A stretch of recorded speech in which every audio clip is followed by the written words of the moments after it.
But with more than 120 million people expected to tune into the game, companies are paying a record high for commercials this year. Fox says it sold at least 10 30-second ads for more than $8 million each. And that, by the way, is a new record for Super Bowl ads. So we want to bring in Tim Burt, America's unofficial Super Bowl ad historian. Hey, Tim, I know that you're the author of the new book, The 20 Most Underrated Big Game Ads of All Time so far. And I know that you've also live blogged and judged the ads for the last 20 years. So you are an expert. We're so glad you're with us. How are you? I'm great. Thanks for having me. I am so glad you are here this morning. First, let me just say that number, that is astronomical what these companies are spending on ads this year. Just to keep in mind, that's just to buy the time. Right. That's not to get the commercial made. That's just to buy the slot. $8 million. Yeah, like you said, it's a record this year. So these guys better step up their game. All right. So when we've got a record amount of money being spent, number one, why? And number two, what ads can we expect to see, given that everybody who's spending that kind of money wants eyeballs? Well, you're right. You just hit the nail on the head. They want eyeballs. And why would you spend this amount of money? Listen, $8 million, if you want a business, $8 million to reach 120 million people potentially is actually a bargain if you think about it. So this is the creator, ad creators, this is their Super Bowl, pardon the pun. This is their chance to say, hey, listen, we've got this product. It's new. It's cool. It's whatever. You should check it out. And now with the advent of technology, and people can, scan QR codes or go right to a website or Amazon or whatever and buy it right then and there.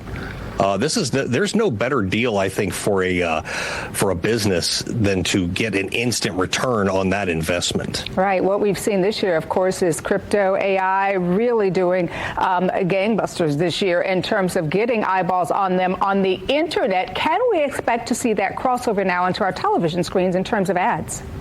You're going to see a little bit of AI. There was a big backlash last year from all of the AI that was in the ads last year, and Hollywood really threw a fit. And so I think the ad agencies took heed of that and said, okay, we're not going to have as much AI, so to speak, in our ads this year. Crypto has really cooled off since the FTX thing, except for the Coinbase a few years ago, one of the best ads ever, in my opinion. That was the one with the floating QR code. Oh, yeah. Mm-hmm. Yeah. And so this year, listen, we're back to a lot of humor. We're back to a lot of celebrity appearances, a lot of brand mashups. And, I've always said that the Super Bowl ads are really a reflection at the time of where we are as a country and a society.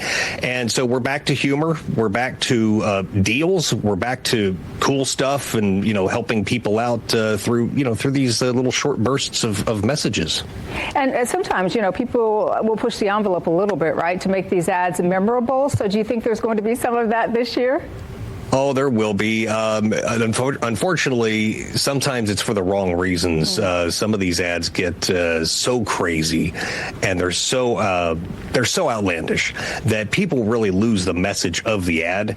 And one of them this year is WeatherTech, and it basically involves these four senior women driving a convertible, listening to Born to Be Wild, and that's the whole focus of the spot. And the selling point is if they have WeatherTech liners, when they spill stuff and they do this big jump, it's not going to ruin the inside of the car.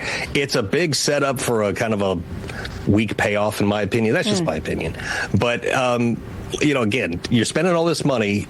You want a return on your investment, and businesses are finally starting to realize this, which makes me happy. It's what I do. So, and I'm excited that you do what you do. Is there anything that stands out to you think, this year in terms of being a really, really good ad?